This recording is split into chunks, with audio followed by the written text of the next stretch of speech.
साथियों, मैं मुकेश टोडावत, कृषि विशेषज्ञ।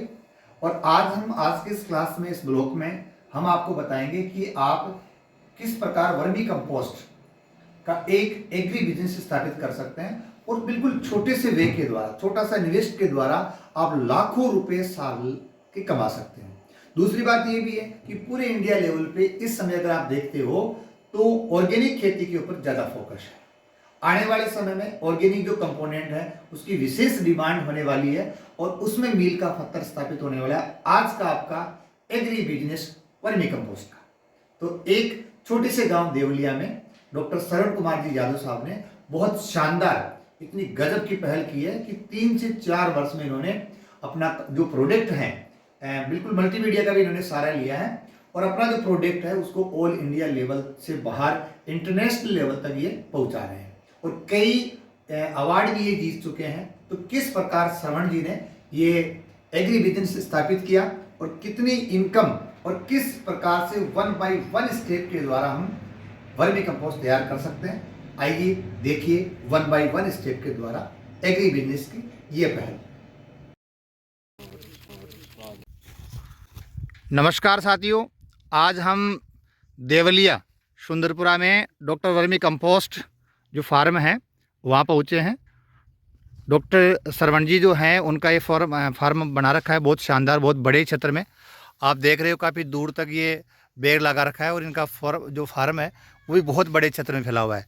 तो आप लोग गांव में किसान या एक कैरियर डे के रूप में आज हम आपको बताएंगे कि कैसे आप एक छोटा उद्योग स्थापित कर सकते हो और कृषि को लाभ और खुद का व्यवसाय भी स्थापित कर सकते हैं। तो हम आज इंट्रोडक्शन करवाते हैं आपसे।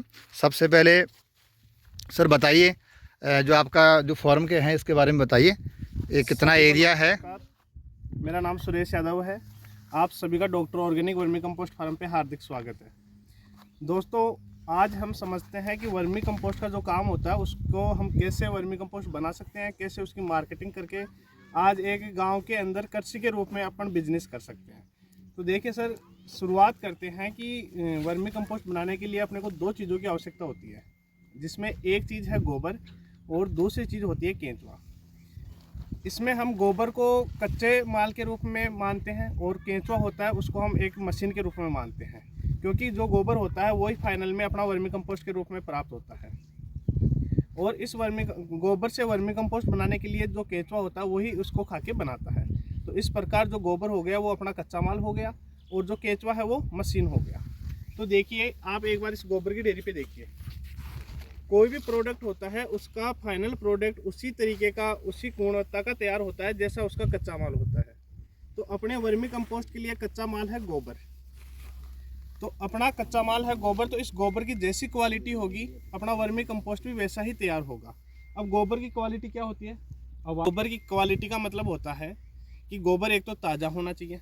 ताज़ा का मतलब है कि पशु ने आज दिया है तो आज से लेके 2 महीने तक का पुराना, इससे पुराना गोबर नहीं चलेगा, क्योंकि इससे पुराना धीरे धीरे गोबर ऑटोमेटिक डिकम्पोज होने लग जाता है। ठीक है।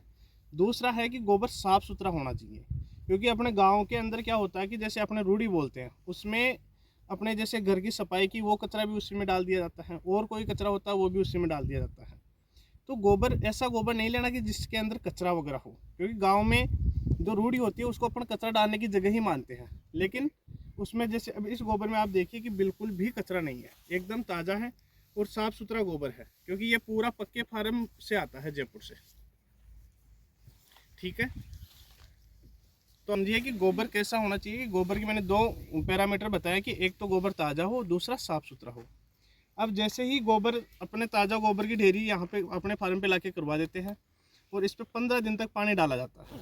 पानी अपन इसलिए डालते हैं कि एक तो गोबर में क्या होता है कि जैसे गोबर गर्म होता है तो वो ठंडा हो जाए, और दूसरी चीज़ कि गोबर में कई प्रकार की गैसेज पाई जाती है, जिसमें मुख्यतः अपन बात करें तो मीथेन गैस पाई जाती है। तो अपन इसमें जैसे ही पानी डालेंगे तो जो गैस होती है वो बाहर रिलीज होती है। ठीक है। तो गर्मियों में जैसे बात करें तो 10 से 12 दिन तक पानी डाला जाता है और सर्दियों के अंदर 5 से 6 दिन तक पानी डालते हैं। पानी का मैंने आपको रीज़न बताया कि एक तो गोबर गर्म हो तो उसको ठंडा हो जाए, दूसरा कि गोबर में जो भी गैसेज है वो बाहर निकल जाए। 10-12 दिन तक पानी डालने के बाद में इस गोबर को ऐसे ही छोड़ देते हैं 3-4 दिन तक। क्यों? क्योंकि जैसे पानी डालेंगे तो वो थोड़ा सा ज़्यादा गीला हो जाएगा और फिर उसके अपन बेड बनवाते हैं तो एक शेप में नहीं आ पाती।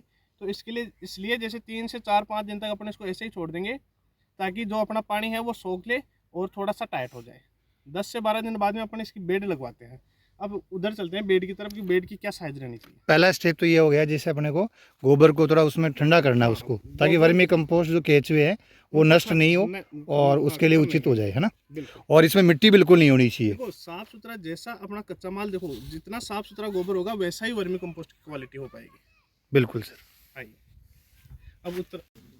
अब जैसे ही वो गोबर 10-15 दिन में ठंडा हो जाता है तो फिर उसके अपन बेड लगवाते हैं। अब बेड की साइज़ इंपॉर्टेंट होती है, तो बेड की साइज़ देखिए 3 फीट तो रखते हैं इसकी चौड़ाई, लगभग 3 फीट चौड़ाई रखनी है। 1 से 1.5 फीट तक इसकी ऊंचाई रखते हैं और लंबाई का इसमें कोई इशू नहीं रहता। जैसी अपने पास में जगह अवेलेबल है वैसी अपन लंबाई रख सकते हैं। मेन चौड़ाई और ऊंचाई इंपॉर्टेंट है, जिसमें 3 फीट लगभग चौड़ाई रखते हैं और 1.5 फीट तक ऊंचाई रखनी है। अब जैसे ही अपनी बेड लग चुकी है, ये इस बेड की साइज़ है 30 फीट लंबाई की। तो इस 30 फीट लंबाई की जैसे आज अपन ने बेड लगा दी है, तो इस पर फिर एक बार और पानी का छिड़काव करना है। अगर इसमें फिर भी कुछ गैसेज वगैरह बाकी है तो और अच्छे से गोबर ठंडा हो जाए।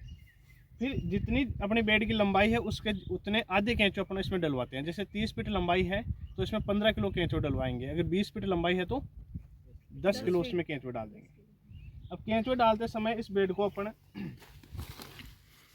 इस प्रकार से ऊपर से लूज कर देंगे ताकि जो केंचुए हैं वो इजीली अंदर चले जाएं। और केंचुए अपने को बेड के ऊपर डालने हैं। जैसे ही अपने इस बेड पे केंचुए डालते हैं तो लगभग आधे घंटे के अंदर केंचुए अपने पूरे बेड के अंदर चले जाते हैं। केंचुए ऊपर डालेंगे इसमें ना, ओनली ऊपर बिल्कुल अपने को केंचुए डालने हैं। और जैसे ही केंचुए डालते हैं तो आधे घंटे के अंदर केंचुए अंदर चले जाते हैं। और फिर जो अपनी बोरी होती है उस बोरी को सिंगल लेयर करके इस बेड को कवर करवा दीजिए। अब लगभग अपना 2 महीने के अंदर खाद तैयार हो जाता है, 2 से लेकर 2.5 महीने तक, 2 से 2.5 महीने के अंदर। और जैसे खाद तैयार हो जाता है तो फिर अपने को पानी बंद कर देना है। 2 महीने तक ओनली अपने को पानी डालना है। पानी का देखो सर्दियों में लगभग एवरेज बात करें तो 1 दिन छोड़कर, और गर्मियों में डेली डालना होता है। अगर छाया है तो डेली, नहीं तो गर्मियों में 2 बार भी अपन डाल सकते हैं। 2 महीने में अपना लगभग खाद तैयार हो जाता है तो फिर अपन देखते हैं, अगर खाद तैयार हो गया तो अच्छी बात है, नहीं तो अपन और 10-15 दिन तक इसको ऐसे ही छोड़ देंगे। और जब अपने को खाद उतारना हो तो इन बेडों पे अपने को पानी बंद कर देना है और जो बोरियां अपन ने लगाई वो हटा दो। क्यों? क्योंकि वैसे तो केंचुए लगभग 80% केंचुए ऊपर से खाते हुए नीचे चले जाएंगे, लेकिन 20% केंचुए फिर भी बेड में चारों ओर रह जाते हैं। तो जैसे ही ऊपर से ड्राई होगा तो केंचुए नमी की तलाश में नीचे जाने की कोशिश करेंगे और फिर अपन इस बेड को ऊपर से लूज करते हुए लेयर वाइज लेयर उतारते चले जाएंगे। ये लगभग मोटा मोटा इसका प्रोसेस रहता है। अब आपके कोई क्वेश्चन हो तो वो एक बार बच्चों से पूछ लीजिए। अच्छा, जो लास्ट में जैसे आपने ऊपर से वर्मी कंपोस्ट निकाल लिया, बाद में जो बचता है उसी के ऊपर लेते हो नई बेड? लास्ट की जो 4-5 इंच की लेयर रहती है उसमें लगभग अपने पूरे केंचुए चले गए और वो केंचुए 3 गुना तक हो गए हैं, 2 से 3 गुना तक। अब उनको उस खाद या जो भी गोबर है उस सहित अपने को उठा के नई 3 बेडों पे डलवा देना है। यानी एक बेड से अपने 3 बेड तैयार हो जाएगी, बन जाएंगे। कभी भी केंचुए नीचे से ऊपर नहीं आएगा, ऊपर से नीचे जाएगा। तो ऐसा नहीं कि उसके ऊपर अपन बेड डलवा दे, उनको उठा के बेड के ऊपर ही डलवाएंगे। बिल्कुल रखी है और इन सब के ऊपर बोरियों से ढक रखा है ताकि तापमान कंट्रोल रहे। और जो केचुए होते हैं उनको अंधकार प्रिय रहते हैं और नमी उनको रिक्वायरमेंट रहती है। तो जब तक अगर नमी रहेगी तब तक ही वो क्रियाशील रहेंगे, वरना वो क्या होते हैं नीचे चले जाते हैं। किसान का मित्र बोलते हैं, पता है? हाँ। ठीक लो ये देखो। अब सुनो सर, अब सभी स्टूडेंट ये बताना, ये थैलियाँ पड़ी है कितनी है? 4, 7, 8, 11 3 कितने होते हैं? 14। ये 14 थैली कितने रुपए की है ये बताओ? 1 किलो है? तो जल्दी बताओ, इतना टाइम नहीं है। एक अंदाजा लगाओ तो 100, 200, 500, 1000, 1400 रुपए कितने? 50,000 700 रुपए। 50 कौन बोला? 50,000 कौन बोला? 50,000 की है ना? कौन बोला था? हाँ, ये रियल में 50,000 की। ये क्या है, जैसे ये पैकिंग हो रहा है ना, ये 250 रुपए 1 kg के हिसाब से सेल होता है। क्या 250 रुपये 1 kg के हिसाब से। अरे सुनो एक बार, जैसे होता क्या है तो इसी के माध्यम से मार्केटिंग करनी चाहिए आज के टाइम। हमारा पूरा काम 99% आज ऑनलाइन है और ऑनलाइन के माध्यम से ऑल ओवर इंडिया हर जगह सप्लाई होती है। लैंड उतार तो अटले आ रिक्शो के लिए वर्मी बेड से निकाला हुआ ये वो तो 1 2 5 10 वर्मी कंपोस्ट खाद है। इसी की तरह हो जाता है। भाई एक एक वैसे खुल जाएगा। अब जैसे अपने क्या होता है कि जैसे अगर कच्चे फर्श का या मिट्टी का गोबर लेंगे ना तो इस लास्ट में वर्मी कंपोस्ट में फिर मिट्टी मिट्टी हो जाएगी। और अगर अपने पत्ते फर्श का गोबर आता है तो फिर एकदम चाय की पत्ती की तरह इसमें देखो एक दाना अपने को मिट्टी का नहीं दिखता। क्वालिटी यहाँ मेंटेन हो रही है। क्वालिटी मतलब कि लास्ट में वर्मी कंपोस्ट में वो दिखेगी अपने को अगर अपन गलत गोबर ले रहे हैं।